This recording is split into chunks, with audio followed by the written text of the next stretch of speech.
Namaste and greetings. I, Fiza Mahajan, researcher at IMPRI, Impact and Policy Research Institute, Prabhav, एवं नीति अनुसंधान संस्थान, नई Delhi, extend my warmest welcome to you all to IMPRI Web Policy Talk. We are gathered today for a panel discussion on defense, foreign policy, and Union Budget 2023-24.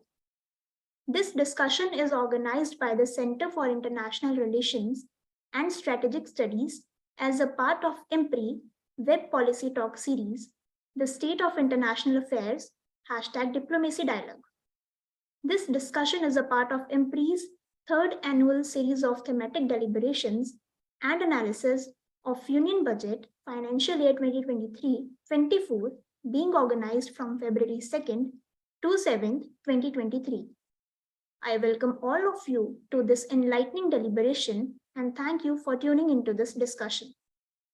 Our moderator for today's discussion is Dr. Simi Mehta, CEO and Editorial Director, IMPRI. We welcome you, ma'am.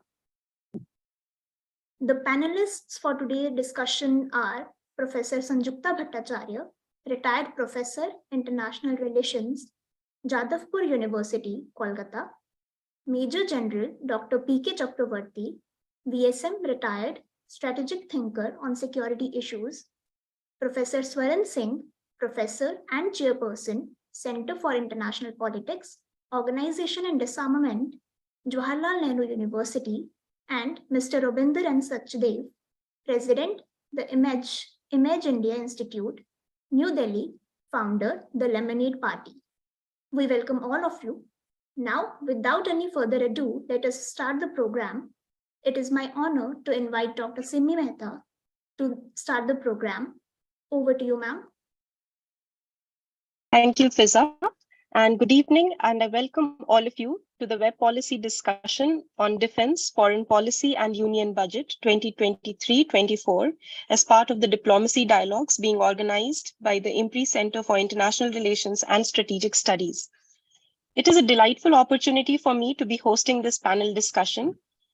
Defense and foreign policy are indispensable part of the Indian economy and India's development, and hence a discussion on what the budgetary allocations for these areas have been made in the budget presented by the Finance Minister, Ms. Nirmala Sitharaman, on 1st February 2023 becomes very important.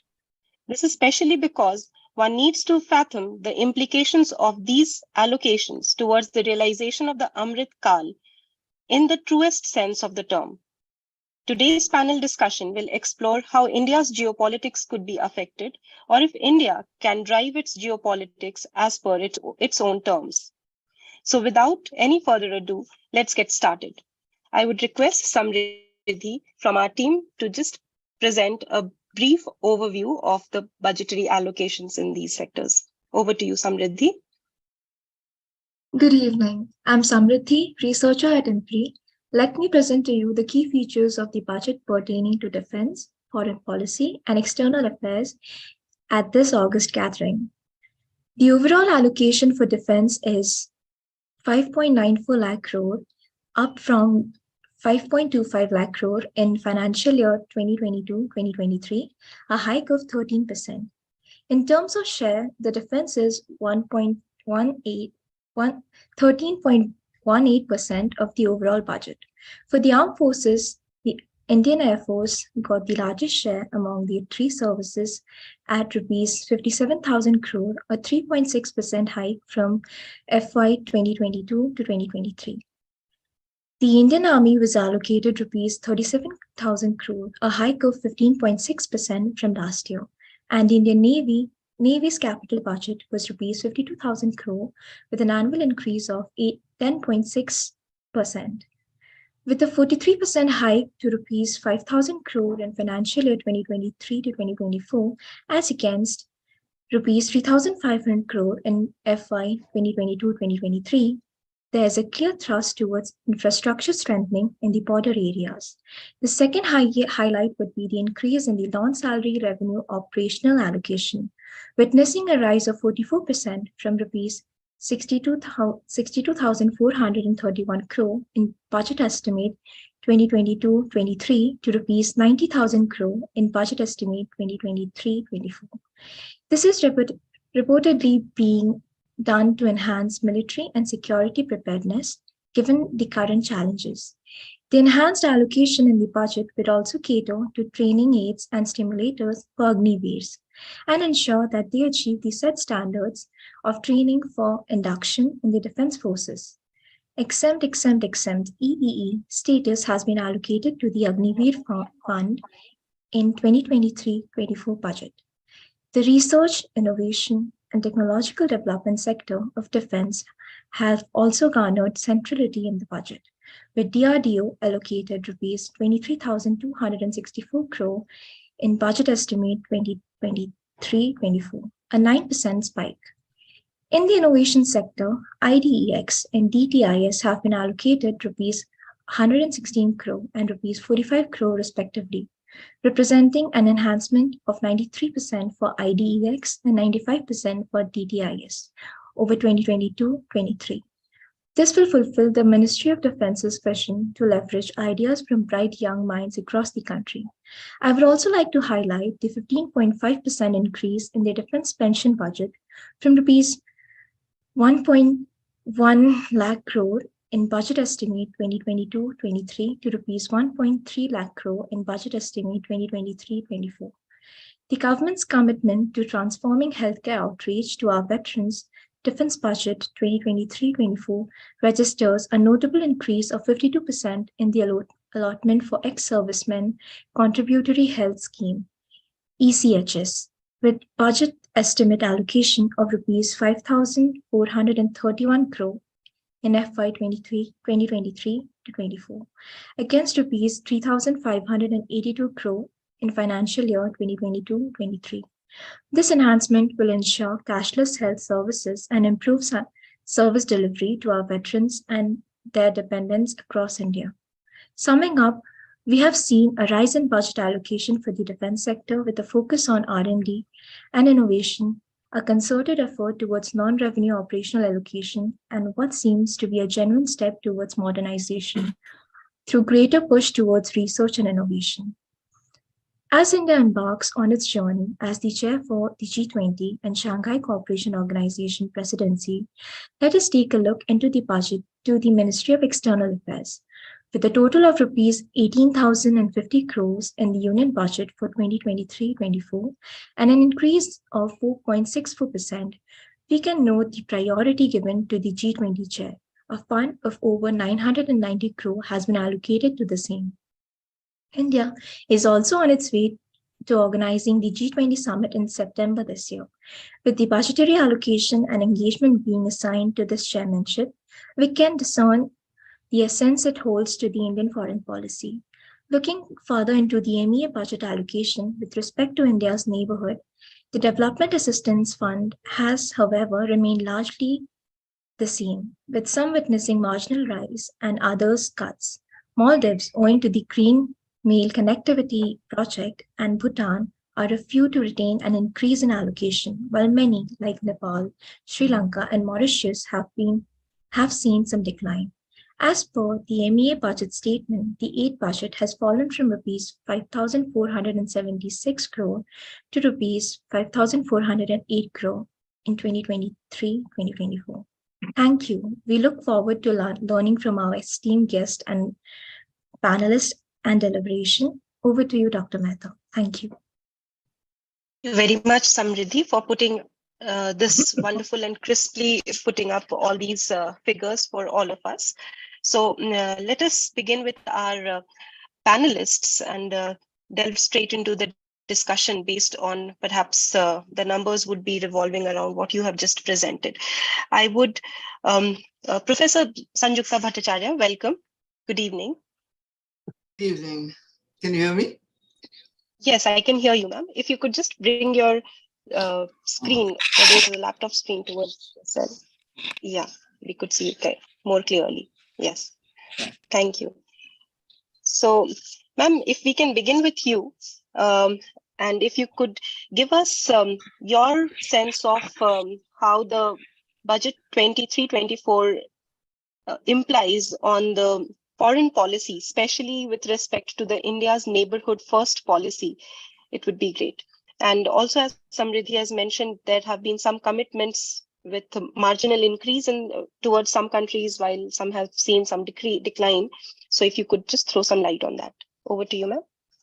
Thank you. In fact, thank you, Dr. Mehta, and also the Center for International Relations and Strategic Studies of IMPRI for inviting me, and greetings to my co-panelists. Now, this basically budget, union budget, is presented around this year every year, and this ensures the efficient allocation of available resources. What is important here is available resources. The operative words are these, because while many ministries may have a to-do list, it's not always possible to do everything that one wishes to because of limited resources. Now, there are some things. The union budget works in tandem with the 5-year plan, for instance. Therefore, it prioritizes certain things over others when it comes to allocation. Also, the government of the present basically has certain missions and visions, okay? And in fact, obviously will prioritize certain things over others. For instance, in fact, the current government, we talk about Atmanirbhar Bharat. So basically here you find MSMEs, okay, are being the same. Even in the defense budget, you find MSMEs have been emphasized, okay? So basically there are certain priorities. Now, also, what is important is that the union budget promotes overall macroeconomic growth and inclusive development for all sections of the society and the economy. The key sections have always been health, education, agriculture, infrastructure development, internal security, environment, also poverty alleviations, etc. And so therefore, in fact, these are prioritized in almost every budget. Now, at the same time, India has this goal of becoming a developed economy by 2047, which is the 100th year of independence. And it also wants to become a global power and a global player, which are, of course, very laudable. And therefore, what you find is the allocations to the Ministry of External Affairs and the Defense Ministry are becoming more and more important. Now, what you must remember, and what, in fact, Dr. Mehta was talking about, well, the economy is very important, and allocation, therefore, is also very important. The economy is the currency that powers international relations, and the GDP is the pivotal numeric of global influence. India must be economically strong within to be influential abroad.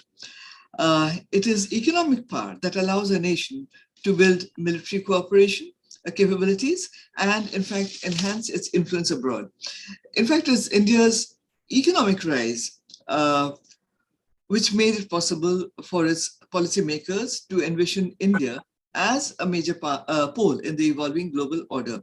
And today, as was pointed out, India holds the presidency for the G20, and the G20 summit will be held here. It also holds the presidency for the SCO, the Shanghai Cooperation Council organization, and basically holds the chairmanship for the Wassenaar Agreement. So as a result, it is a global leader in its own right. And therefore, what you find, of course, is there is a slight increase in the allocation for the Ministry of External Affairs. But out of the sum that was mentioned, 990 crores is set aside towards the G20. Primarily, in fact, the importance of the G20, because the G20 represents 85% of global GDP. It represents over 75% of worldwide trade. And in fact, it covers over 2/3 of the world's population. So therefore, it is very important in its own right. Now, well, the budget actually, the other thing that was asked of me by Dr. Mehta was, well, why certain allocations have increased and why certain allocations have decreased. Now, primarily, as was mentioned, neighborhood first policy, this has been promoted, but what one finds is that apart from Bhutan, which of course is India's neighbor, where in fact 41.04% of MEA's development assistance is going in the coming year, and for Maldives, which is getting about rupees 400 crore, all the other neighborhood countries, like for instance, Bangladesh, okay, Sri Lanka, Mauritius, Nepal, Seychelles, the allocations for these countries are declining, all right? They're lesser than in the previous year. For Afghanistan, we do not recognize basically the Taliban, but yet, in fact, it remains at 200 crores. And the reason, of course, for remaining at 200 crores is because this is supposed to be for the people. It actually keeps the door open for diplomacy. So this is the reason that is kind of done there. Now, why increase for Bhutan? 41.04% for Bhutan. Primarily, one must see it in the context of India's foreign policy. All this must be seen in the context of India's foreign policy. What is being prioritized and what is not, or what will be prioritized and what will not be prioritized. It's basically from the estimated budget that we see. Because Bhutan, China's threat to Bhutan is increasing, and of course, consequently, to India. So basically, the assistance that is given there for infrastructure development, etc., well, one can understand it in that context. Maldives is in the IOR, all right, as such, where again, India is trying to basically increase its impact, okay? So Maldives also, but why not Seychelles, etc.? If you look at the countries where it has gone down, one also sees that, well, basically, in these countries where India's development assistance is going down, China's development assistance or China's assistance, okay, has been going up, okay? Now, whether this has anything to do with India's assistance going down is something that maybe my co-panelists can throw light on. But I have a feeling that, well, it is prioritizing Bhutan and Maldives over the other countries, so far as neighborhood first policy is concerned. Now, the other thing that I want to point out is that also we are looking at neighborhood first policy. What about look east policy or act east policy? Now, here one hardly sees, earmarked money or data such for Southeast Asian projects or something like that. One sees instead that allocation of funds for the Nalanda University, the ongoing construction in the Nalanda University has increased. And basically, this is being kind of touted as part of the Look East policy. But one does not see other things over here.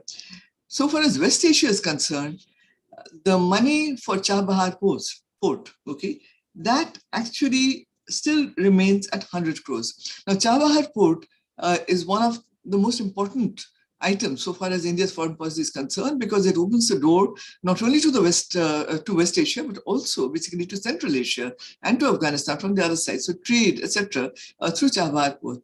And yet, in fact, there's no increase in the money allocated for Chabahar Port. Now, this one, if one looks deeper into that, primarily one can look at basically Iran's relations with the United States, or other US relations with Iran, US relations with India, and in that context, a certain wariness, or it as such, of increasing, okay, allocation over there. Now, the other thing that one sees in the MEA is basically money which is allocated for the Passport Seva project 2.0, okay, where you find an allocation of 1,002.76 crore, and e-migrate version 2.0, okay, where again there's been an increase. Now this, well, the passport, all right, so far as the Passport Seva project is concerned, this will upgrade technological, well, it's a technological application of the passport services, and e-migrate basically is technological upscaling of services to facilitate worker outflow from the country. Now, well, digitization and technological upgradation, of course, is part of Prime Minister Modi's overall outlook. But what also one needs to notice is that elections, of course, the entire budget, whether it's for foreign policy or basically for defense or, well, other sectors which we're not discussing today, we find that there's a people first policy over here, okay, because of the elections which are going to soon be here. Now, what I'm going to talk about here just for the next few minutes is that there's little innovation so far as foreign policy allocations are concerned. It's only basically a question of increasing or decreasing allocation for ongoing projects and items, and not really money set aside for something new. Now, here I'd like to point out that one of the focus of the Modi government has been Africa. Now, here, this continent, I need to point out, of course, that Africa is resource rich, and in the future, well, it's going to become more and more important. Lots of countries are interested primarily in Africa, and India too is, of course, increasing its footprint over there. But well, apart from China, there are other players also which aren't. Now, the point that I want to make is that money should have been set aside for increasing the number of embassies and consulates. There are 54 countries, about 28 consulates and embassies are there, and they're building some more, they're new ones. Also, there's a lack of connectivity with the African continent. Most of our travel routes are through the Middle East. Okay, direct connectivity is missing. Now, certain countries like South Africa, all right, there you find connectivity, plus in fact embassies and consulates in more than one city, but certain other countries are completely bypassed. Now, if you're going to build up relations with the AU, with African countries, with basically the RECs in Africa, we need actually to build more consulates and embassies to have more foreign diplomats over there. So basically, you find this ignored. Now, in the defense sector also, one finds this kind of lacunae, because what I find is that although there has been an increase in the defense allocation, it is heavy on salaries and pensions and very light on research and development. Now, this reflects old-fashioned thinking. Basically, especially in the context of the changing global defense scenario, there is a problem over here. Although there is an increase or rate as such of 16% from the last year's union budget, and when you look at basically the first union budget of 2014-2015 of Prime Minister Modi, there is almost a 100% jump, because the defense budget then was something like 2.24 lakh crores. Now, of course, it's 5.93 lakh crores. Okay, but if you look at the content, now everyday expenditure and salaries and pensions form the bulk of the defense budget of FY 2024, comprising about 68% of the total outlay, while the provision for defense capital expenditure is only around rupees 1.62 lakh crores, which includes equipment procurement, armed forces modernization, upgradation of existing systems and equipment, etc. In fact, while the defense capex is around 1.62 lakhs, as I mentioned, 6.12 lakh crores that I mentioned, pension expenditure is going to be around rupees 1.38 lakh crores. Now, given the constant threats along the Pakistani border and the incremental threat on the northern borders with China, India needs to spend a lot more on defense R&D to create relevant infrastructure development and adopt modern technology. In fact, what you find is the budget planners need to realize that the changes in defense technology are there, and they're there for good, and they need to adapt. Okay, especially if you look basically at the Ukraine war. Now, the Gulf War of 1991 and the Afghanistan War of 2001 used new technology, and in fact, the successes of the United States and the West basically were largely due to long-range missiles and high-flying bombers and satellite technology. But already, if you look at the Ukraine war, these are becoming passé because Ukraine has shot down high-flying Russian aircraft with long-range missiles, and basically they're using drones to bomb ships far off the coast. Now, emerging technologies include hypersonics, which China has, drones, loitering munitions, electronic warfare and jamming, cyber weapons, and AI capability, which would actually potentially take drone-on-drone warfare to new levels. In the Ukraine war, Ukraine and Russia have both used satellite, drones, AI, and cyber capability in concert with traditional military hardware. NATO, in fact, has launched a €1 billion investment fund for innovation. For instance, the use of AI for transcription and translation services to analyze intercepted communications and codes.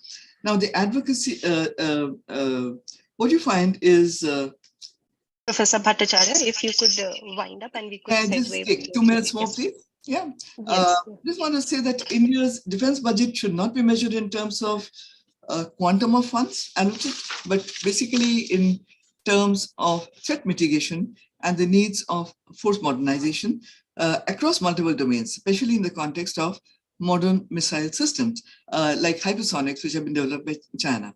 In September 2022, the government of India basically started the PLI scheme to spur manufacturing of drones and drone components in India. But drone technology has already gone way beyond this, underlying the significance of allocating more funds for defense R&D. Now, of course, one must basically, before I end, just 2 points, okay? One is that budgeting for all sectors remains a zero-sum game. The budget outlay actually being circumscribed by total revenue the government generates via taxes and miscellaneous means and non-tax revenue, okay? So which means that money is limited. Now, India's debt to GDP ratio has also been running high of over 80% since 2020 and is likely to remain high for some more years. Now, given this kind of economic constraint, it is impractical to expect the large-scale allocations for foreign policy and defense to the exclusion of critical sectors like health, agriculture, infrastructure, internal security, etc. But at the same time, and this is my second point, okay, India aims high, and the objective, of course, is to become a developed nation and a global player. And what one must point out is that one cannot use foreign policy and defense policy by looking just at basically the MEA and the defense ministry alone, okay? One must look at basically the entire scenario holistically because, well, foreign policy and defense policy does not really include only, all right, as such, these two ministries, but ministries that deal with trade and investment, import-export, clean green energy, building roads and infrastructure for defense, communication systems, dual-use technologies involving AI, cybernetics, so ministries which deal with these, okay? So there is this kind of interrelationship between ministries so far as foreign policy and defense policy are concerned. And therefore, basically, one really has to look at all these, the allocations for these things. And you see, there is no time here, of course, to kind of do that. Well, these relationships are there. And one must look at basically other ministries and how much has been allocated for certain things and where, or at building roads, not just tunnels, okay, in Arunachal Pradesh or in the northern sector, but basically also roads which will tie up, all right, our borders with the interior. Okay, thank you very much. Thank you, ma'am. You have really provided a wonderful overview of the entire discussion where we could proceed towards. So since you were ending with the defense allocations, I would request Major General K Chakravorty to take from here as to if you could share your views on the defense budget, and especially when the three forces had asked for more funds in their presentations to the MOD, yet much of their demands have not been fulfilled in the numbers. How does our national security objectives align with the overall outlay? Thank you, Dr. Simi, for inviting me. I'd also like to thank Professor Bhattacharya and also the details of the data which has already been covered about the defense budget.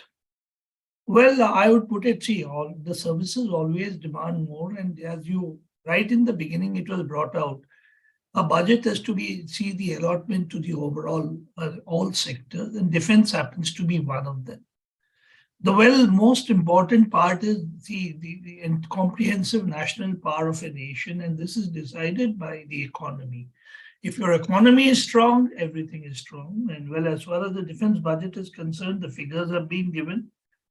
5.94 crores, well, depending on what the value of the dollar is today, they're around $70 billion, which is a very, very modest sum for any country. I mean to say, it's approximately, as I calculated, it's 1.97% of the GDP. When you take Pakistan, even today, it's in dire economic straits. It has got 3.5% of the GDP being given for defense. I'm just giving you China today, it's almost, the defense budget of China is very, very difficult to really find out, but it's around $350 to $400 billion.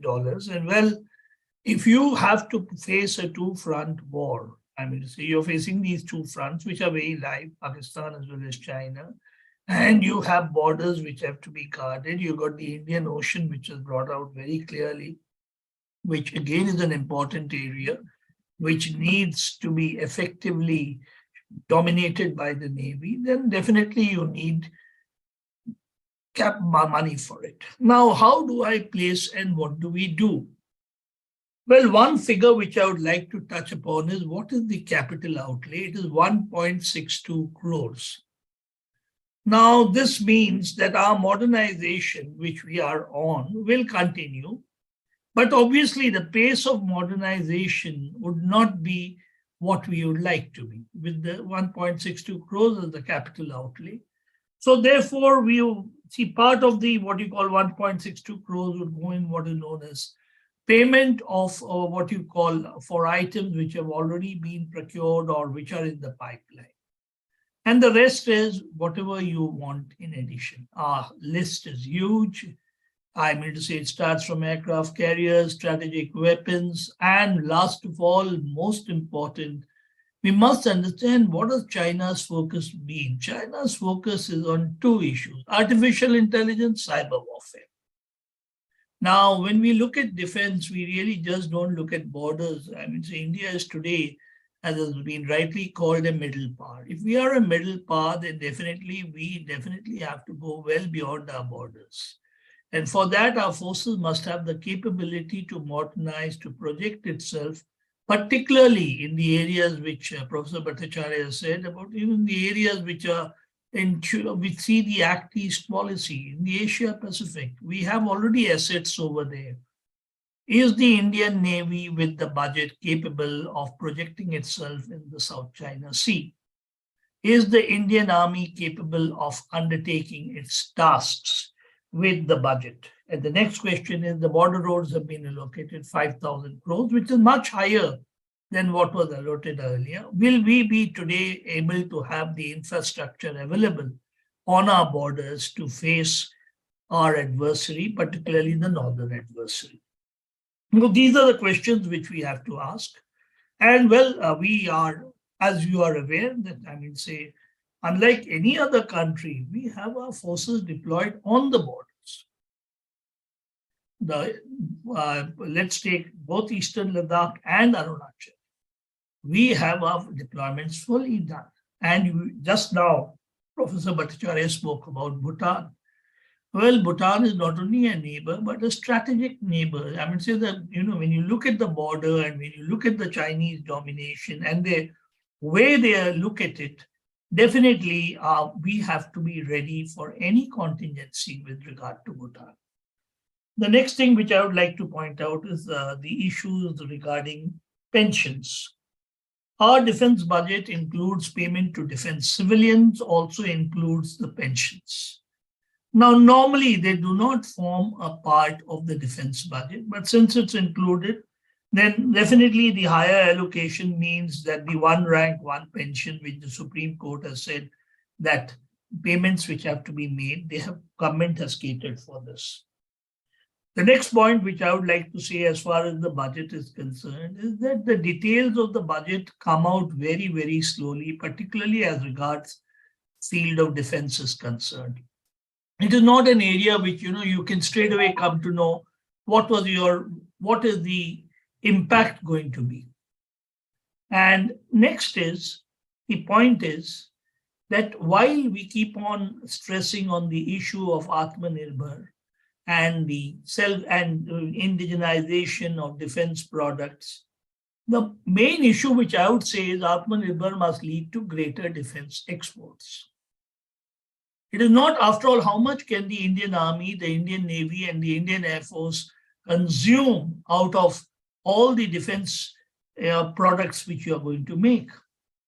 Unless you can stand up and your defense products find them place in the external market, I am afraid that the defense industry, which is the most important thing to see that the defense sector is able to thrive, will have a very, very difficult time.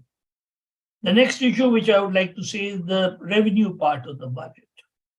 The revenue part of the budget has definitely gone up. Well, this is regarding our payments and the also allocations for maintenance of it. You would agree that as far as we are concerned, we believe in that what you call 30% of the equipment must be which you call state of the art, and 30% would be obsolete, and about 40% would need upgradation. So the maintenance of the equipment, maintenance of buildings, maintenance of everything is extremely important. All in all, I just come to it that it would be every budget leaves the defense services with one word: innovation and prioritization. As you have correctly brought out, nobody can get everything. You cannot get the moon and you'll never get it. But yet you have to do your best, and that's where the defense forces have to prioritize. A major issue which is now possibly being done by the defense forces is the process of outsourcing. A big push is being given to outsource many, many areas. If one looks at today, the Ukraine war, I think it's one area which has been totally outsourced. I wouldn't go into too much details, but I think if one has to look at how a war is to be fought by outsourcing, I think Ukraine is the best example. Everything has been outsourced. So the Indian armed forces are also looking at outsourcing. We are looking at in a big way how to bring in, various sectors which are today, that is to how you can bring about greater combat strength. You're well aware that for 2 years, we haven't carried out any recruitment. Correctly brought out that the Agniveers have now started coming in, and this is the first part of the recruitment. But do not forget that the Agniveers are going to last only for a limited period of time, and 25% would be there. So we would have to carry out this subject of outsourcing. We can discuss it later, which you could want to see. Another point, because this is my initial issue, which I would like to say is that, we have got to have a credible nuclear deterrence. Now, when you say credible nuclear deterrence, means all the three parts, the three components means land, sea, and air. Now, when you look at it, you got your missiles, which gives you a credible from the land, and also you got your aircrafts. But as far as the sea is concerned, the minimum requirement is about 3 submarines, nuclear submarines, which are capable to the country to be available at any point of time, one being under refit, one ready for firing nuclear weapons, and the other going to be ready. Now, this is what is credible nuclear deterrence.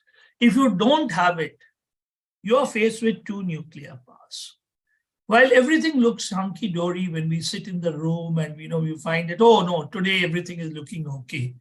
But whenever things go wrong, defense forces have no time to react. They have to have response mechanisms, and these response mechanisms have to be thought about well in advance. I would leave it at that and therefore say that, the budget is something which is available to us. It is at 1.97% of the GDP. Any country which is expecting to do well should have about 2.5% of its allocation of its budget, defense budget for the GDP. And if you don't have it, then it's for the defense forces now to get down to 2 words: innovation, prioritization, which we have been doing and we will continue doing, and we will ensure that the nation is served to the best of its ability. I think I'll just give the others a chance now. Thank you, sir. Thank you. So innovation and prioritization. So these were the keywords with which Major General has ended. I now request Professor Swaran Singh to take it from here and give us your sense of the budget with respect to especially the major countries, sir, on their defense and foreign policy. And where are the gaps according to you? And especially when innovation and prioritization has to be there for India, and we do not have 2.5% of the allocation in the defense sector. So over to you. Thank you, Dr. Simi Mehta, and compliments to your team at IMPRI Center for International Relations and Strategic Studies. I'm delighted to follow from Professor Sanjukta Bhattacharya, my senior colleague, and of course General Chakravorty. And I look forward to listening to Mr. Ravinder Sachdev also. I'm delighted to see that you have clubbed defense and foreign policy together, because as India emerges as an influential player in international system, the calibration of these two together will have to be really worked upon, both in terms of, as General said, innovation and prioritization to maximize influence, and not just power, but influence in global circles. As India's responsibilities move from just its domestic responsibilities to regional issues to now global issues. And with that kind of picture in mind, this budget was presented as the first budget of Amrit Kal, which means this is kind of a first step in next 25 years of period that India wants to visualize itself moving forward. And at this first step, we know India today is the 5th largest economy. World Bank, IMF is, endorsing this to be fastest growing among major economies, 7 to 8%. We have a bulging middle class, youth. So we talk about demographic and democratic dividend that India has in terms of its increasing global visibility, which has to gradually turn into credibility. And in that sense, I think the budget has a certain way of indicating where India should be moving forward. And, the simple thing that the budget talks about government spending of roughly around $550 billion US is a reflection of the kind of investment that government through the budget is trying to indicate, and how it can really make the difference enormously. I'll restrict my remarks to 5-7 minutes, as you had mentioned, to just basically say 2 to 3 things about both defense and the foreign affairs part of the budget. And there is a lot of talk about 13% growth rate in the defense budget, which clearly indicates India's concerns about long overdue modernization, and of course also the immediate huge forward deployment and China challenge. But as General just mentioned, it remains still below 2% of GDP, and therefore it's not inordinately large. I wouldn't compare it to the percentage that Pakistan spends on defense, because that's a very different kind of armed forces that they have compared to most other major powers that we talk about. But yes, this upgradation of 13% growth in the budget is interesting. But as was also underlined, bulk of defense budgets around the world go to maintenance, salaries and pensions and things like these. And some part of it, on average around the world, about 17 to 20% is capital outlays. And what actually gives the punch, ammunitions, on average world defense budgets have about 2 to 3% of that part. And 5 to 7% part, depending on which country we are talking, goes into research and development. So we have to keep in mind that even when we talk about $72.6 billion of budget of India, bulk of it is not going to add to the punch. So we have to really then, as General said, focus on innovation and prioritization to add that punch, because about $50+ billion are simply going into salaries and pensions. So we have to remember that. How to maximize the punch would depend on prioritization and innovation. We have a large army, which I always say is also not just fighting on the borders. 14 lakh people are well-trained, physically fit, morally sort of robust. So when they come back to society, they add to our everyday life in enormous way. So, even when we pay in terms of salaries, we are creating an enormous workforce, which will be useful not just when they are serving the country as soldiers, but also when they are no longer, sort of wearing the uniform in that sense. Second element is interesting to see if India wants to peg itself as, one of the major countries around the world, and India has increasing expectations around the world in terms of whether it is UN peacekeeping or other roles that Indian armed forces are playing. We have to then look at it, the gap that we have to still meet. This year only, US defense budget is about $858 billion. And Chinese say their budget is about $230 billion, but General said it could be as high as $400 billion. So when we compare our stature in terms of global power, we have to keep in mind that there are limitations that the budget still has.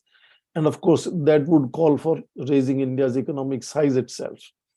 Second element of the Ministry of External Affairs, I think that is again interesting, but perhaps government has underlined the priority in that sense, because this compared to defense budget being nearly 2% of GDP, MEA's budget is roughly around 0.4% of the GDP in that sense, is extremely limited in that sense. But as Professor Sanjukta Bhattacharya mentioned, foreign policy is basically the broad bandwidth is determined by Ministry of Foreign Affairs, but it's not, foreign policy is not conducted by Ministry of Foreign Affairs alone. There are a lot of other ministries like Commerce and Industry Ministry, for example, Science and Technology, Sports and Youth Affairs, even tourism and education. They contribute a great deal to how foreign policy is implemented in that sense. So that has to be taken care of. Two things that I quickly want to underline is one, that given the situation of pandemic, Ministry of External Affairs last year could not even spend the money that was allocated to Ministry of Foreign Affairs. The money that was allocated was something like 17,250 crores, and it could spend only 16,910 crores of rupees. So sometimes that also comes into the picture. So why the increase is not as much. Of course, this year they've increased the budget slightly, not very, very impressively. But two things that we have been hearing for a long time, and in fact, the 17th Lok Sabha Standing Committee had in their recommendations mentioned that there is an urgent need to expand MEA's budget, is what are we expecting MEA to do? Long time debate about whether we need to expand numbers of our diplomatic cadre. Because countries that we are comparing ourselves with, China and United States, has roughly around maybe 10 times the workforce that works for them. In case of China, Chinese Communist Party has a parallel cadre that again works with all countries. So it's a very different kind of competition that Indian Ministry of External Affairs faces in that sense to deal with those situations. And this year, of course, India is looking at historic opportunity of a presidency of G20, which is, as we keep always saying, 85% of global GDP, 75% of global trade. It's an inordinate group of 6 out of 9 nuclear weapon states are there. So it's a very great opportunity for India to showcase that global leadership. Of course, Shanghai Cooperation Organization presidency. Separate allocations, as was underlined, have been made for those responsibilities to be borne. And India now has also to push its trade and commerce is my second element, which Ministry of External Affairs has to again work to ensure that, India, for example, had walked out of the 15-nation RCEP, Regional Comprehensive Economic Partnership, and is now, for example, also not too sure, has opted out of the trade pillar of Indo-Pacific Economic Framework again. So if India has to really become much around the world, countries are now part of these regional economic frameworks, regional kind of economic alignments. India has to look at what to do. India's concerns have always been, for example, India's skilled manpower getting access in foreign markets, India's micro, small, and medium industries being sort of vulnerable, and of course, enormous trade deficits. Budget seeks to address some of these issues so that India can engage with some of these major regional trade and commerce related alignments. MSMEs were mentioned thrice, I think, in the speech by Nirmala Sitharaman. 9,000 crores are separately allocated to help them sort of be more competitive. And, in that sense, there are elements where India has to depend on Ministry of Foreign Affairs to help India to expand its trade and commerce. India, as we know, has crossed now $400 billion of exports this year. Target is $470 billion. So in that sense, I think this kind of how foreign policy can help much more in economic diplomacy, inordinate dependence on China, for example. 17% of India's imports are still coming from China, despite all the tensions that we keep talking about. And lots of these are things that can be easily produced in India. So a lot of rectification, course correction is something which will be required. And I think a lot of it is covered in the budget that is presented for this year. But of course, fundamental limitation when India wants to stand next to United States and China as a major power in coming times remains expanding the size of the pie. And I think that is where we have to focus as to how to increase India's GDP and how to achieve the target of 5 trillion economy by 2025, which seems not an easy target as of now. And once we are able to expand that GDP, of course, then more allocations can be made in all various sectors. So it's a kind of a mixed situation of a lot of juggling that the budget has done to satisfy as many sectors as possible. But I think a lot remains still, expected of how the coming budgets would be formulated and whether priorities could be identified. To me, in terms of last word on innovation and prioritization, would mean a lot of infusion with the civil society and media and think tanks like yours for foreign policy, and lots of private-public partnership when it comes to defense. Some of it is already being tried, but I think a lot of bold initiatives would be required in co-opting some of these other stakeholders to be part of the national effort to sort of go towards becoming a major power in coming times, a major influence around the world in coming times. And that is how budget could maximize the output from even the limited resources. Let me stop here, and I look forward to listening to others. And if there are any comments and questions for me, I'll be happy to answer. Back to Sure. Simi. Thank you so much, sir. Thank you so much, sir. I just have a follow-up question on the before I move to Mr. Robinder. My question is about about increasing the MEA cadre, which you mentioned in the passing. So we have really moved away from really increasing the number of foreign service officers into recruiting consultants. And even their tenure is fixed, say for 2 years and then renewable for another 2 years. So is the task momentary? Is it transitory? And are we really attaining the objectives of promoting putting our objectives of being a global leader in that sense of the term by this kind of a temporary arrangement? Thank you, Dawa. I look forward to listening to Mr. Sachdeva. I'll be very short in replying to you.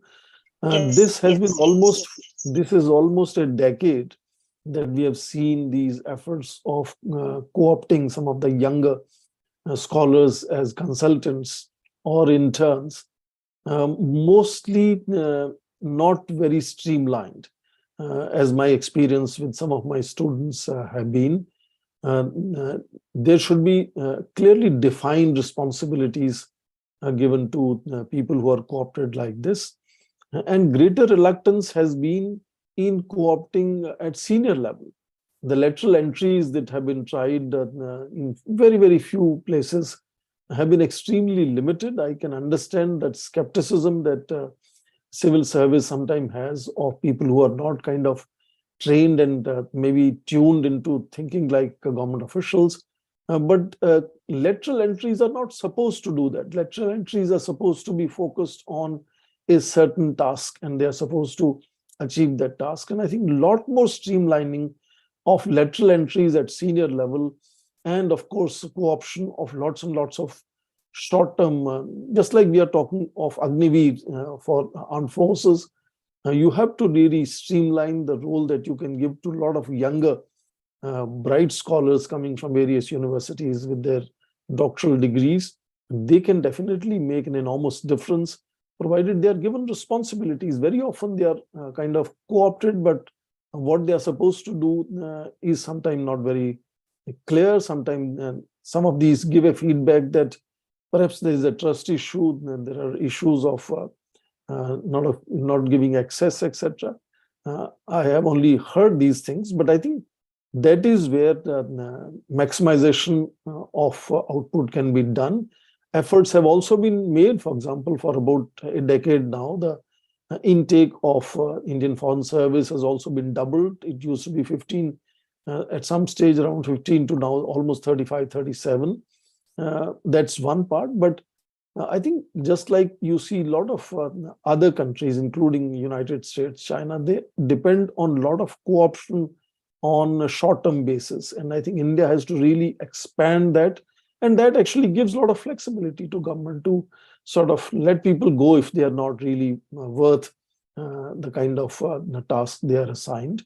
And that flexibility, in fact, should be advantage of the government. And I think I agree with you, Simi, that is where I think a lot of maximization of what government can achieve through innovation and prioritization, as General has mentioned, can be done. And I think that's an excellent point you made. Thank you.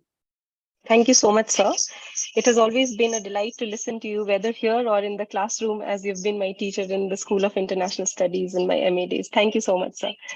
I now move on to Mr. Rabinder Sachdev. Sir, yes, you have a presentation to make, and during the course of the presentation, if you could also throw some light on the how the budget translates into attaining the objectives of diplomacy, especially given that this is the G20 presidency year for India and also that of SCO. Sir, over to you. Thank you so much, Simi. I will try to cover that point. Okay. So could we have a presentation, please? If you could start here. Sure. Oh, yes, sir. Okay. Thank you very much for organizing this discussion, and a pleasure to listen to eminent minds before me. And I'm sure that in the audience also there are scholars and thinkers and such who would be listening to this discussion. So what I thought was actually to structure my talk. And in fact, if you see, as all eminent scholars or teachers and professors before me have covered about the budget, so perchance I've kind of, not delved more into it. So let's get into what I thought to share. Okay, on optopolitics and on weaponizing peace. Next, please. A little bit about us, but the key point what I want to say is that in this presentation, I'll highlight 3 intellectual constructs, okay, which maybe could be of use, which maybe could be built upon, or which maybe could be deconstructed as not being viable, but I think worth tossing and testing. So there are 3 constructs that I will present. Next, please. Firstly, the future. I don't know, but overall in a big picture, if you see, I mean, one can anticipate that there is a 3rd World War, a 4th, and a 5th one. In a way, I feel the 3rd World War is already on, or whatever form or shape it may take. Next would be in the Indo-Pacific theater. And then a fifth one would come back to Europe. And that is the parallel of Germany, World War I, World War II. Russia defeated, humiliated, whatever, pygmy-ized, will have some kind of a renaissance, nationalism, etc. In 20, 25 years, it will come back to establish itself. But who knows? So, but in a way, I mean, that's the world that we are in. So three constructs that I'll share would be, one is optopolitics, one is a lemonade mindset, and the third is weaponizing peace. And in fact, I think all of these to some extent or other have actually been referred by all eminent speakers before me. First one, optopolitics. You know, we use the term geopolitics, yeah, sure. But more and more, as we are seeing, it's becoming optics mixed with geopolitics, right? The optics or the narratives we get, the propagandas, what the media says, insufficient data, ground intelligence, a self-bias that we have when we process the information and all that is optics. So the world of today that we are seeing and dealing with, I think may be better looked upon if we look at it from a view of optopolitics, for example, in addition to geopolitics. An example of, you know, optopolitics, I would say this incident with the Chinese balloon. Okay, there's a lot of geopolitics happening between the US and China. Okay, and it is layered with propaganda about the other, the self, who is right, who is wrong, insufficient information and all. So what really is playing out in the world of today is optopolitics about the Chinese balloon incident. Next. The second construct, next slide, please. You've gone up.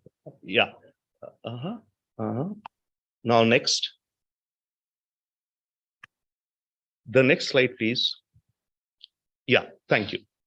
Now, this is something actually which has been mentioned by all our three speakers, and I'll identify what I mean to say is that, see, the lemonade mindset, the idea, the saying we all have heard often maybe is, when life hands you a lemon, make lemonade. It is a mindset of motivation, creative thinking, jugaad, frugal innovation, and hope. That, let's say, that bundle of a mindset. Life has given us a lemon, or life gives someone a lemon, let us make lemonade, or let me make lemonade. So that's the mindset we have to get into. Next slide, please. So example, the union budget. As all eminent colleagues before me have mentioned that, you know, we have our own constraints, okay? And we have to try and make the best out of whatever we have. And the main thing which everyone has highlighted is the fact that the key is economic growth. Our defense budget can only go up if our economy goes up. Okay. And as far as the budget is concerned, mostly it's tinkering. You know, the governments do not have much flexibility to allocate, let's say, $1 billion or a few or $10 billion into some new projects tomorrow. Most of the money goes into schemes, program, pensions, or, you know, ammunition programs, whatever you may say, salaries, already which is pre-decided, or which has to be done, right? So there's very little leeway for any government to increase much the budgets unless our economy improves. And the other one aspect so we have to make lemonade with whatever money we have, we have to make the best out of it. The second thing which I think which General Chakravorty mentioned, in terms of our defense industry and Atmanirbharta and all, we have a problem. We have a structural problem. There is only one buyer for any defense item which is produced in India. So let's say there are 3 private companies all trying to figure out and make the best tank possible. The Indian government MOD will buy from only one of them. What happens to the investments of the other 2? Private industry cannot do that.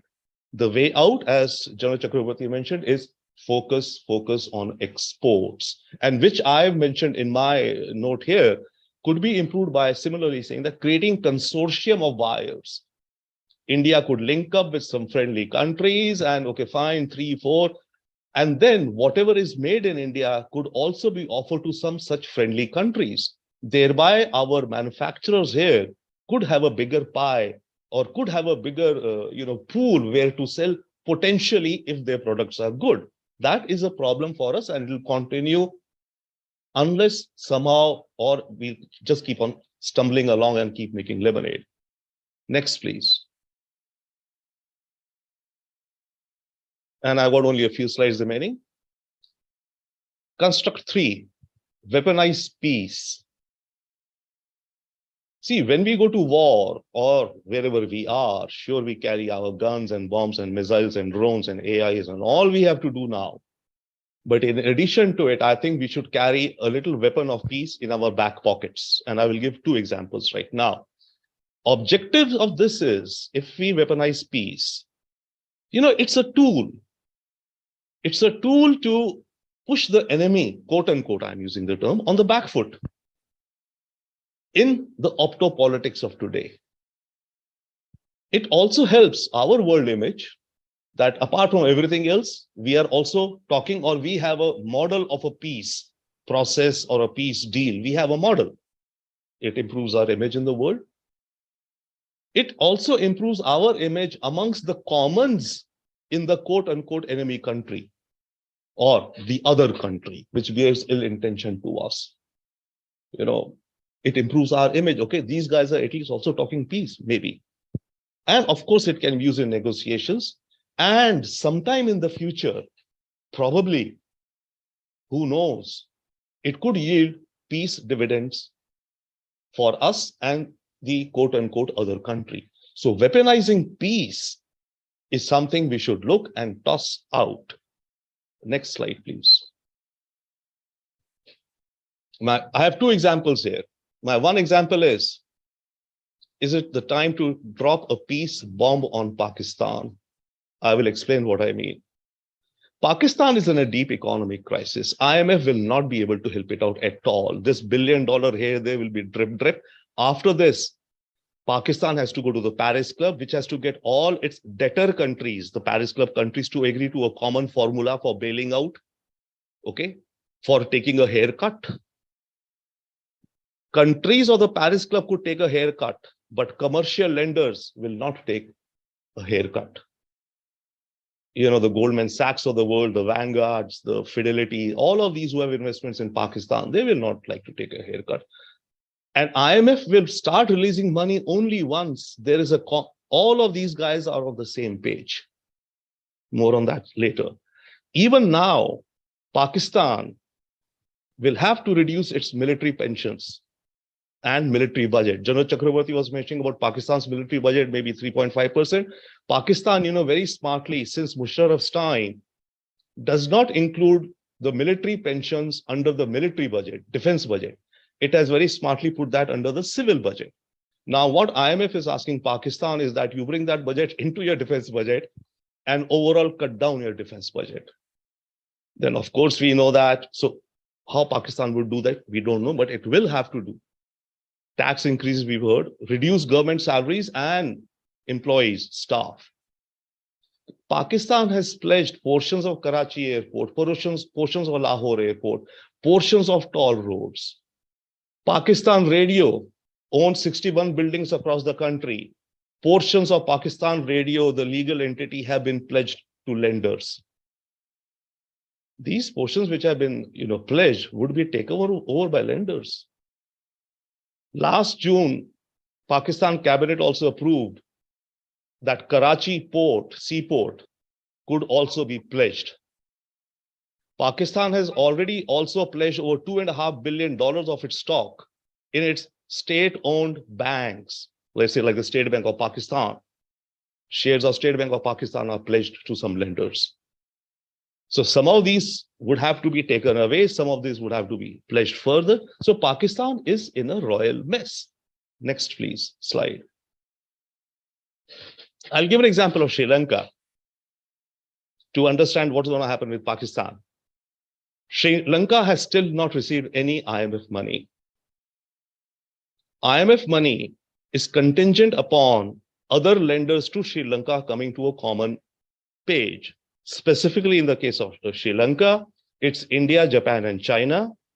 India and Japan are agreeing to a moratorium of 10 years or 15 years. China is not agreeing. China is asking for a moratorium of only 2 years.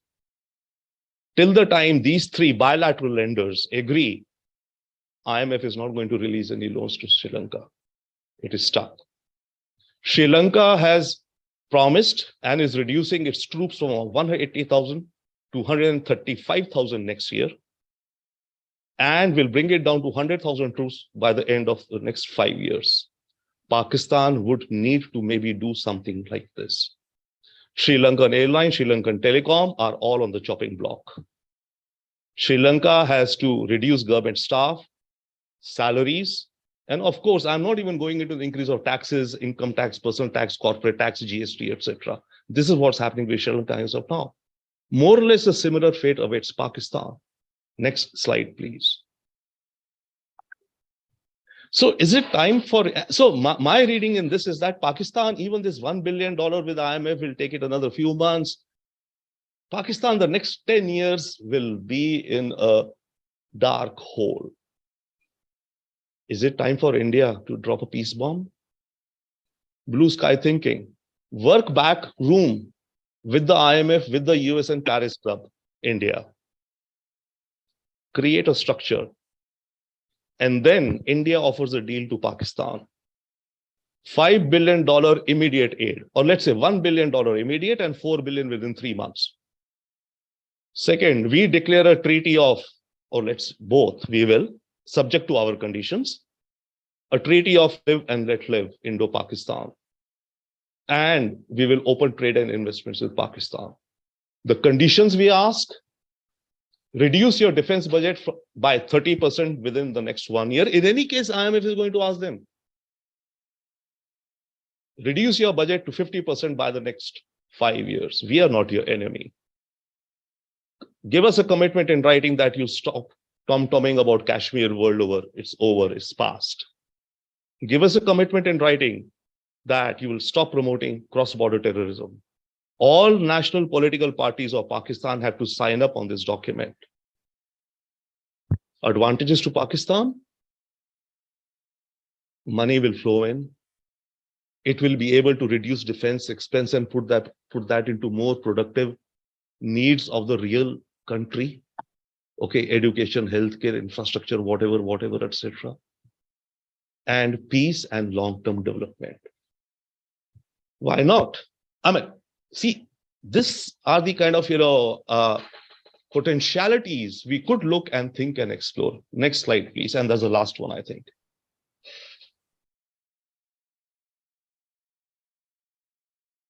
Second, an example again of weaponizing peace.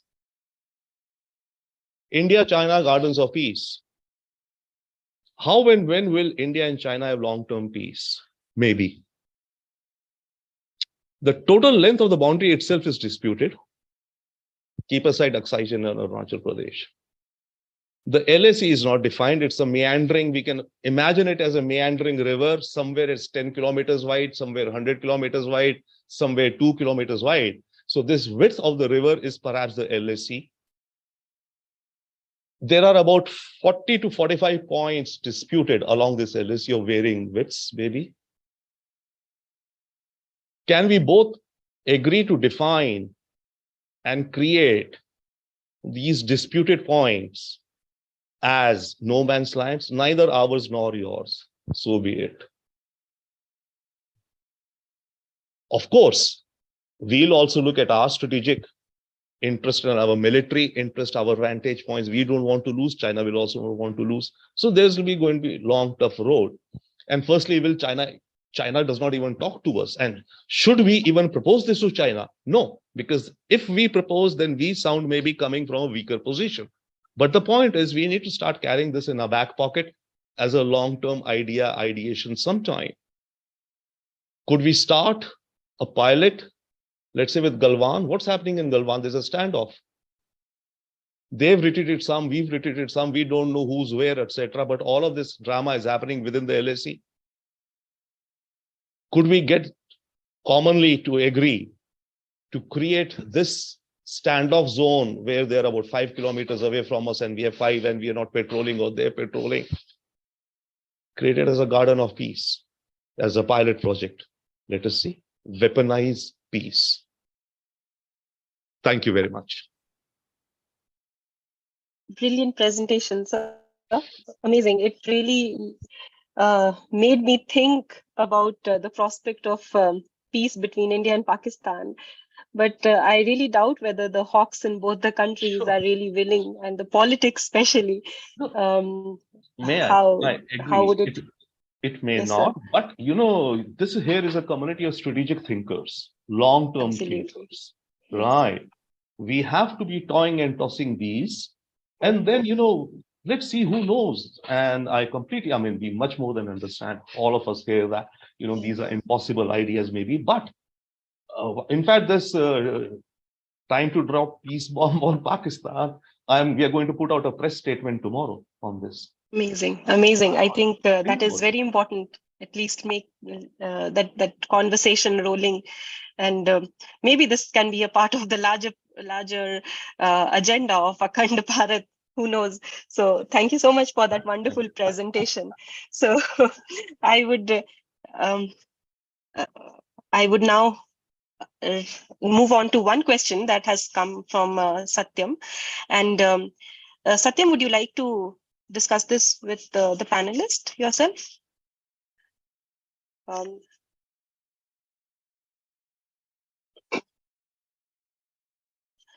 Okay, so I'll read the question. India released a list banning certain weapon imports that are in the stages of development in India. Is it not impacting the defense preparedness in India? Major General, would you like to take this question? Thank you, Dr. Simi. Yes. Well, let's be very clear. We have drawn a list, and these lists also have got a timeline by which we are supposed to be indigenizing. By no means are we saying that we are not going to import weapons at all. It's an impossible thing. I mean, we'll talk firstly and make it very simple. Let's talk about the United States. I'll just take two components. First is the iPad or Apple. 85% of the components are made in China. Boeing aircraft, 85% of the components are made in China. So when we say that we make a list, you must look at the list in great details. It's only about, say, whatever the number. I would not like to get into it because everybody knows what the numbers are and the open thing. By no means it's impacting us. You see, all said and done, unless you lay down for yourself that you are going to indigenize, let's say, it's so heartening to see that today your fighter aircraft Tejas has landed on INS Vikrant. Yes, Vikrant. You must understand Vikrant is an aircraft carrier made by India. It's not Vikramaditya. Now it's a great thing. Talk to anybody in the world for a fighter aircraft made in India to land. So this is what we are trying to achieve. By no means are we saying that we'll not get ultralight houses. By no means are we saying that we are going to not get imports. I mean to say, Professor Swaran Singh rightly brought out how much imports we are getting from China. I think, and from the United States, from everybody, we are getting a lot of imports. We cannot, it's an interdependent world. And our armed forces are also dependent on many countries. Like, I mean to say, let's look at it today. The Ukraine war is on. We are all surviving because Russia is giving us energy at a price which makes it affordable for our economy to go on. It's nice for the sir to put on all these slides about Pakistan, China, peace. Well, I have spent my entire life, I mean, it is 55 years since I joined the National Defense Academy. Believe me, there's not been a night which I have not spent in only trying to get peace for our country. Every night I am writing or reading or speaking or telling or attending to military issues of military people. But let me put it to you. I mean to say, I just put it in very simple academic terms. The line of actual control is 3,488 kilometers as far as India is concerned. China says it's 2,000 kilometers. Now, you please tell me, where's the meeting point? Pakistan. I do remember before the 65 war, luckily I've seen all the prime ministers of the country. Believe me or not, I mean, one of the most fortunate persons to have seen this, seen them functioning. And at a very young age, at the age of 9, I became a boarder. In those days in India, my father sent me to a boarding school where English was being taught by people who came from England.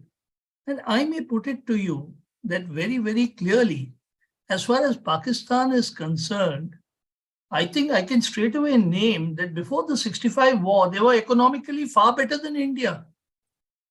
Ayub Khan, as per all records, did not want to attack India.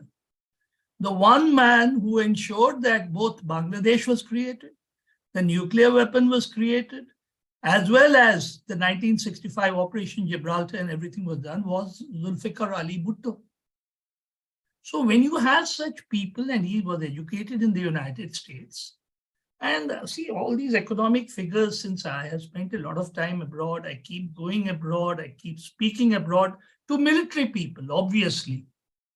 Let me put it to you, nice to say that Pakistan will not live. I haven't seen any country packing up. These things keep happening. They live through it. I was surprised. I always take what is the higher end.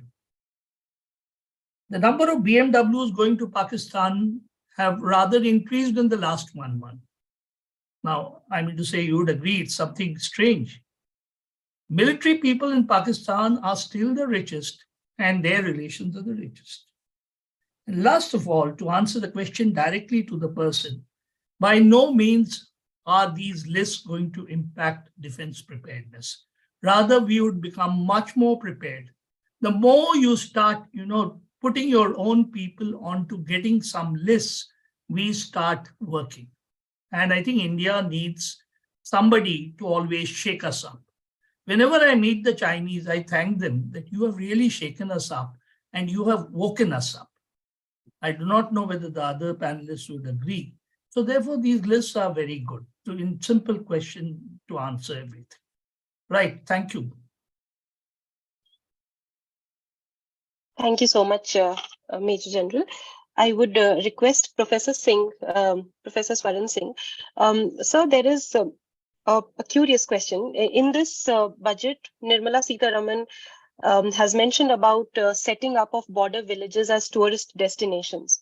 Do you see something as something as part of a larger strategic objective, especially because infrastructure expansion features very aggressively in this budget? Is there something deeper which we can read through, and you could help us through in this? Thank you, Simi. December of 2021, China had passed a law on land border modernization. And there are various reports that since then, or even before that, about 600 plus such villages have been identified by China on the frontier. And a lot of new construction, modern technologies, communication, road transport systems have been strengthened. And that is clearly as a result of a simple thing that China for a long period had a policy of 2 steps forward, 1 step backward with most of its neighbors. And South China Sea is perhaps the ideal example of how it has gradually captured enormous part of their territory using that strategy, except that this strategy has failed when it comes to its largest neighbor, India. India has stood up to China, especially in about last decade or so.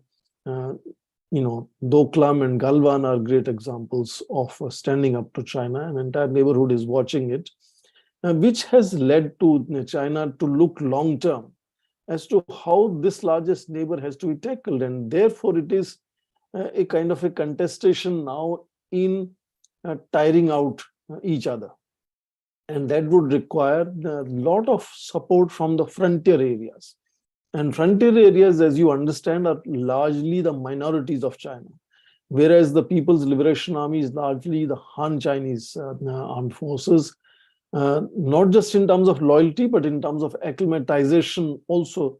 It's not easy for Han Chinese to stay on those high altitude kind of regions.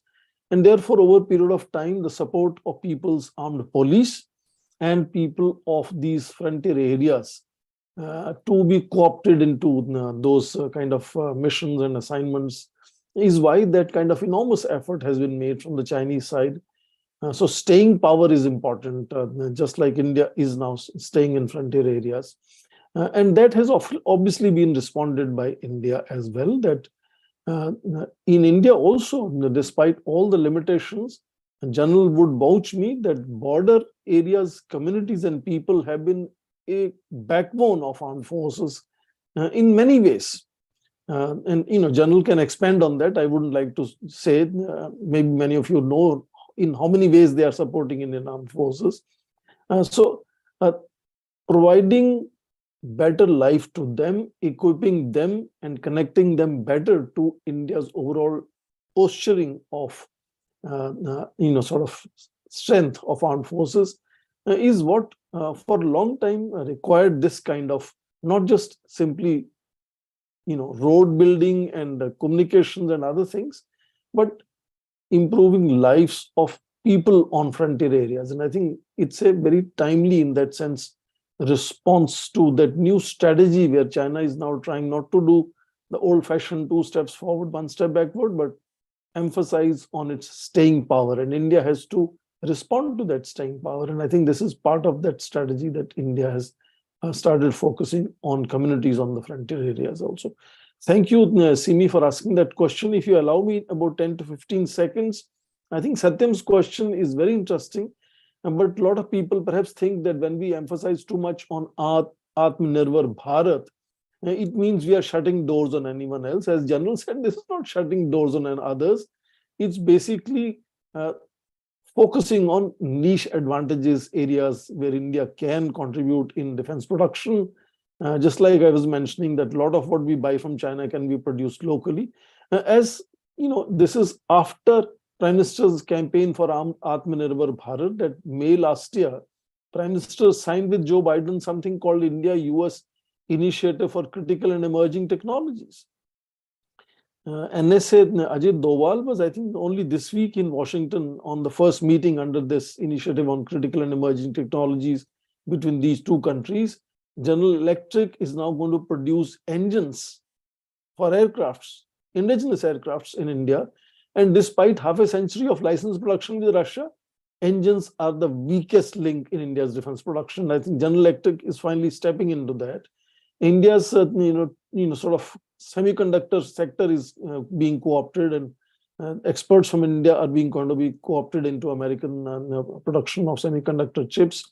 So there is interdependence that is not going to disappear, except that India wants to emphasize to identify niche areas where Indian defense production can happen only domestically.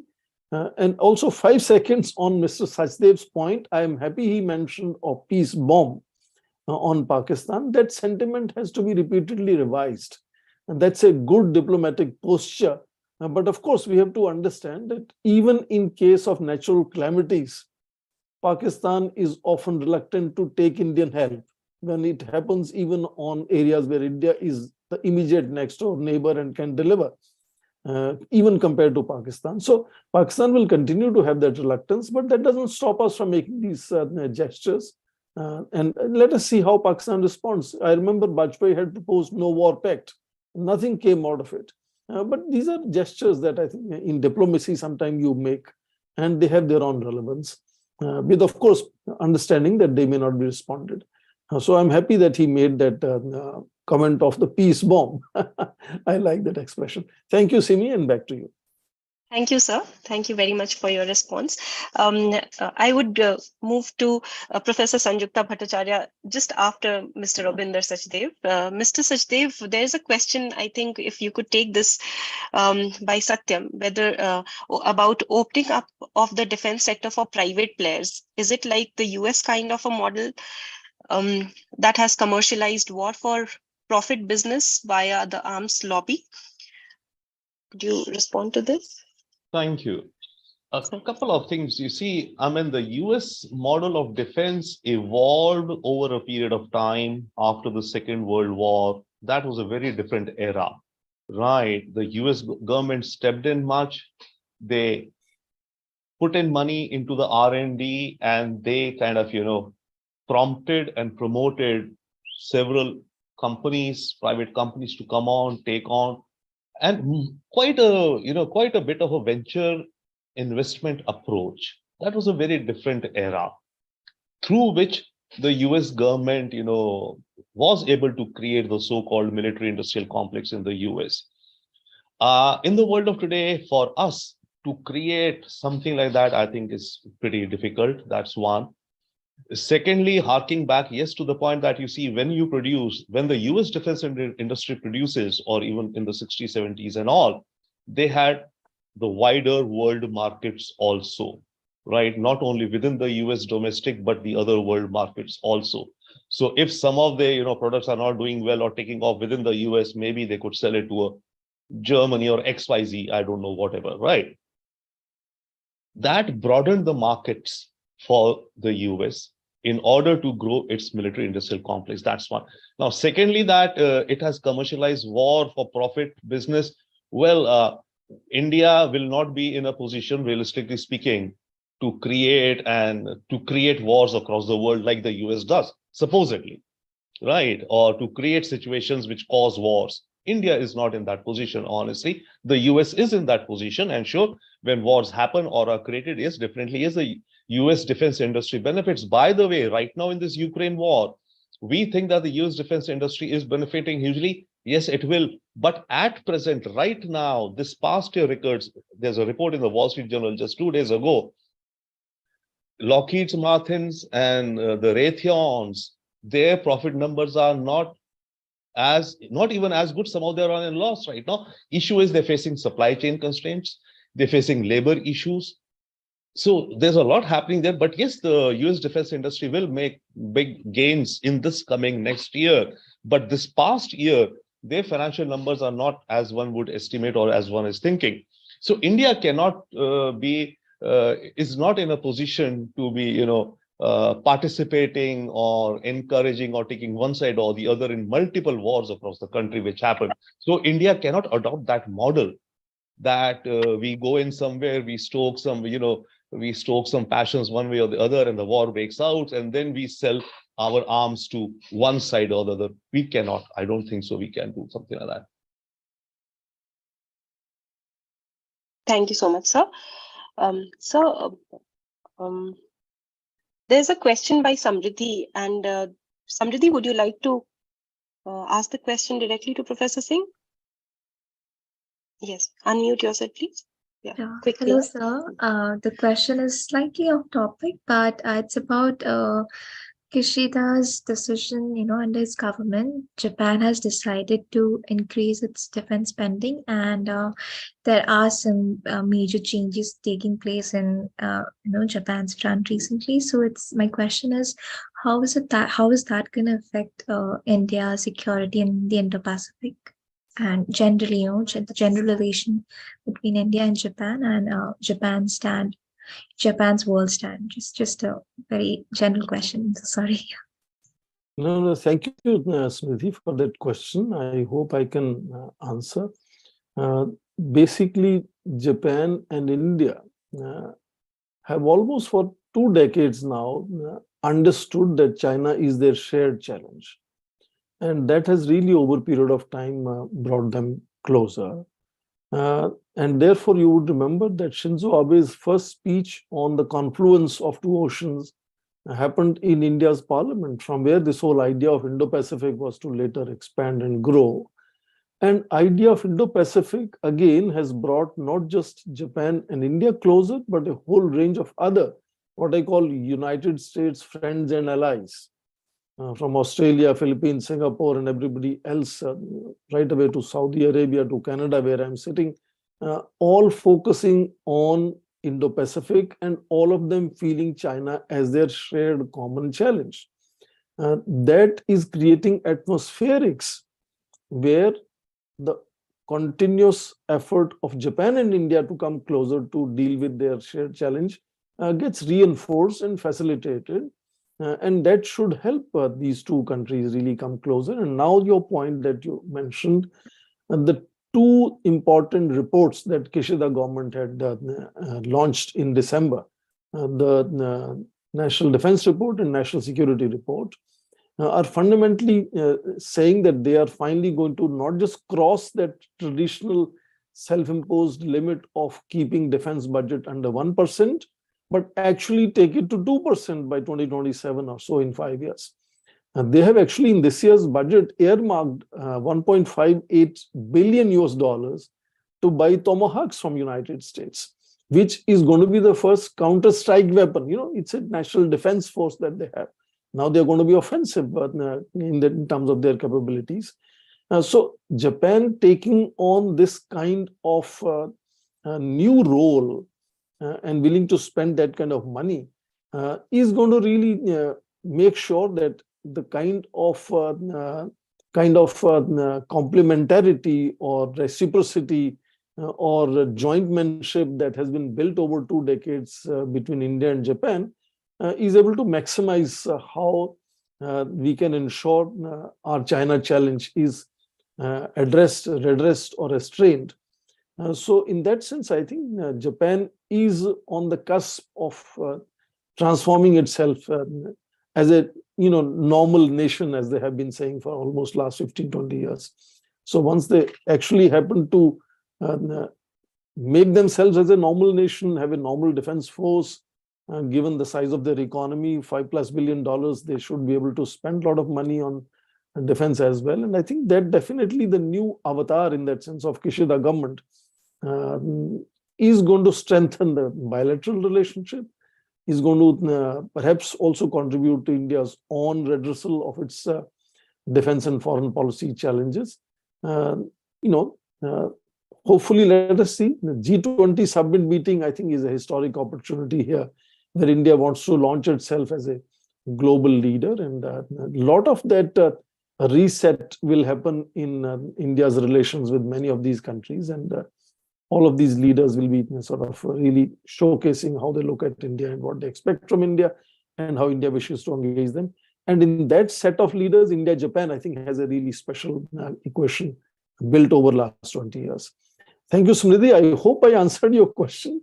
But of course, it's an ongoing discussion. Back to Simi again. Thank you. Thank you, sir. Professor Sanjukta Bhattacharya, my question to you is about the way forward in moving towards a budget towards the defense and in the foreign policy aspects. Where do you see, definitely you have highlighted all the gaps, you've highlighted the numbers in your presentation.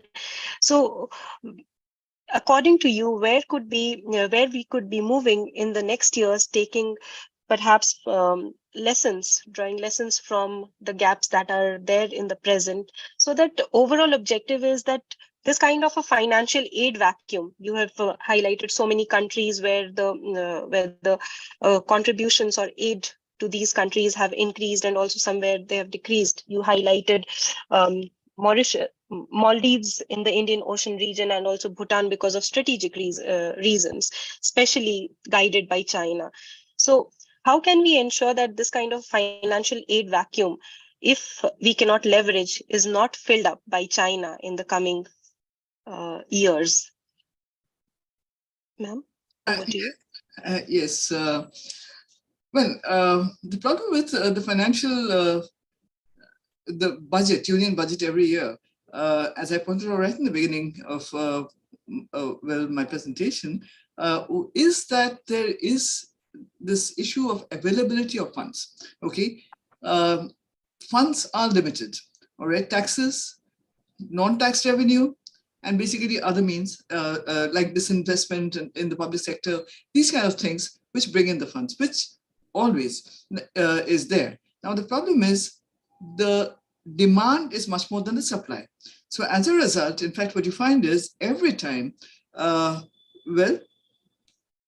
expenditure trumps income. Okay, and so therefore the government is forced to borrow. Now, when you are forced to borrow, there is this debt to GDP, all right, as such ratio, And we find that since 2020, the debt to GDP ratio for India has been around 83%. Now, so far as the World Bank is concerned, World Bank has basically stated that anything that is over 77% can be problematic, all right, as such. What we see in Sri Lanka and in Pakistan is that the debt to GDP, or debt as such ratio, has gone up much higher, and as a result is facing, well, certain kinds of crisis. Now, the problem is when the debt to GDP ratio is so high, well, which means basically well, in terms of rupees, we have a big budget, but in terms of dollars, we don't really have that kind of a big budget. So it's from these limited resources that we have to, well, prioritize, all right, what is important and what is not.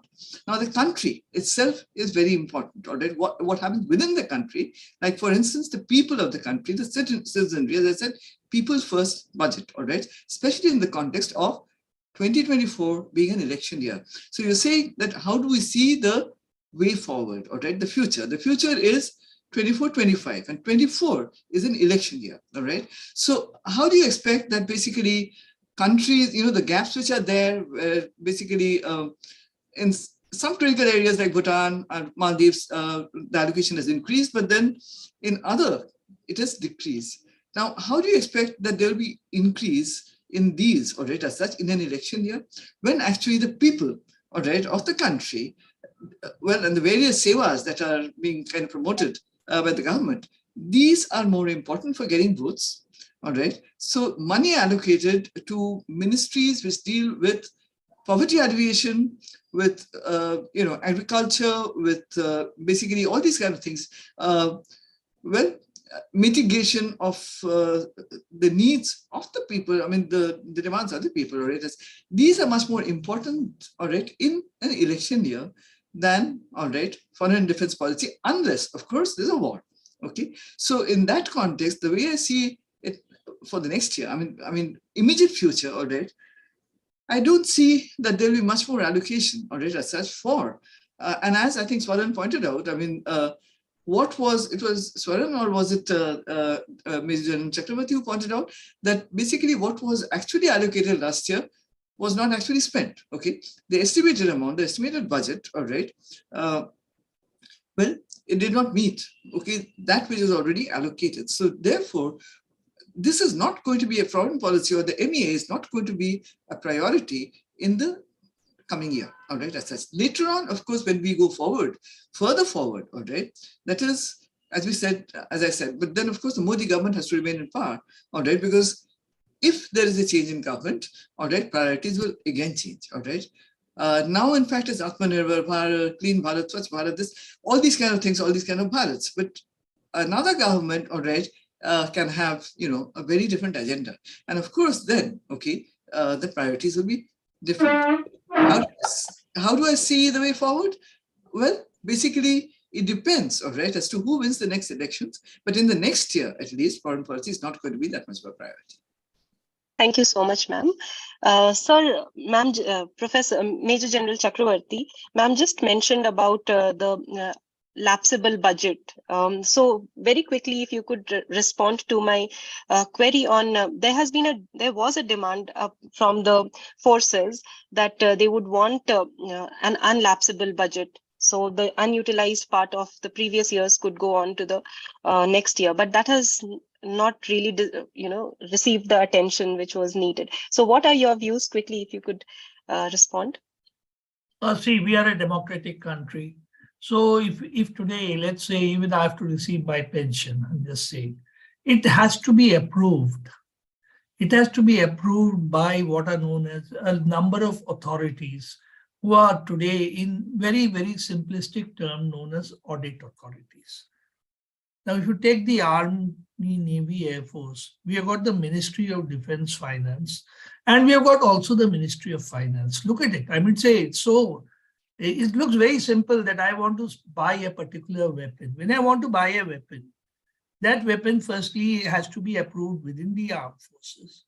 Then it has to be what you call, a complete procedure, which would be much more than the Ramayana and Mahabharata combined, has to be followed. Since I've been getting all these weapons, after that, it has to be approved at the level at which normally is the CCS. Now, CCS is known to all of you, the Cabinet Committee on Security. After that, the entire process has to be negotiated, drawn out, and then after that, the expenditure has to be passed by Ministry of Defense Finance and also by the Ministry of Finance. Means though you have budgeted it, ultimately when you're going to spend the money, these two organizations have to pass it. Let's say that they have budgeted that this much will be spent on foreign travel. But if today an individual from, say, the Navy wants to go, or a ship wants to go abroad, it has to be again passed by the appropriate authority. So when we say that a part of the lapsed budget must be what you call available, is certain amount which we have actually proposed to people to spend, but they have not yet approved. So what can we do? We cannot force the what you call Ministry of Defense Finance or the Ministry of Finance that you approve it. We keep going to them, and they take they say the whole thing is under, there's a beautiful word in all democracies, it is under processing. I mean to say, you can go to a bank also and say, has this been credited? Sir, it is under processing. So now if it is under processing, at least whatever is lapsed should be available in the next budget. Very logical. And that's what I would say, this is common everywhere in all countries of the world. I mean, since I keep meeting everybody, yes, it may not be in authoritarian countries like Pakistan, China, where, the military has a greater say. But here we are dependent on every check, every amount has to be passed and then again investigated by an auditor. That is it right? Is it wrong? Is it this? Then only a Rafael can comment that. So the procedures involved is that humongous. You can't imagine. I mean, it will require about 10 discussions like these to understand what is the defense procurement procedure, what is the defense procedure, this thing. Believe me, it is equivalent to doing 6 PhDs. I'll just leave it as simple as that. Thank you so much. Thank you so much, sir. Thank you so much to Major General K Chakravorty, Professor Swaran Singh, Mr. Rabinder Sachdev, and Professor Sanjukta Bhattacharya. It has really been a very stimulating discussion today.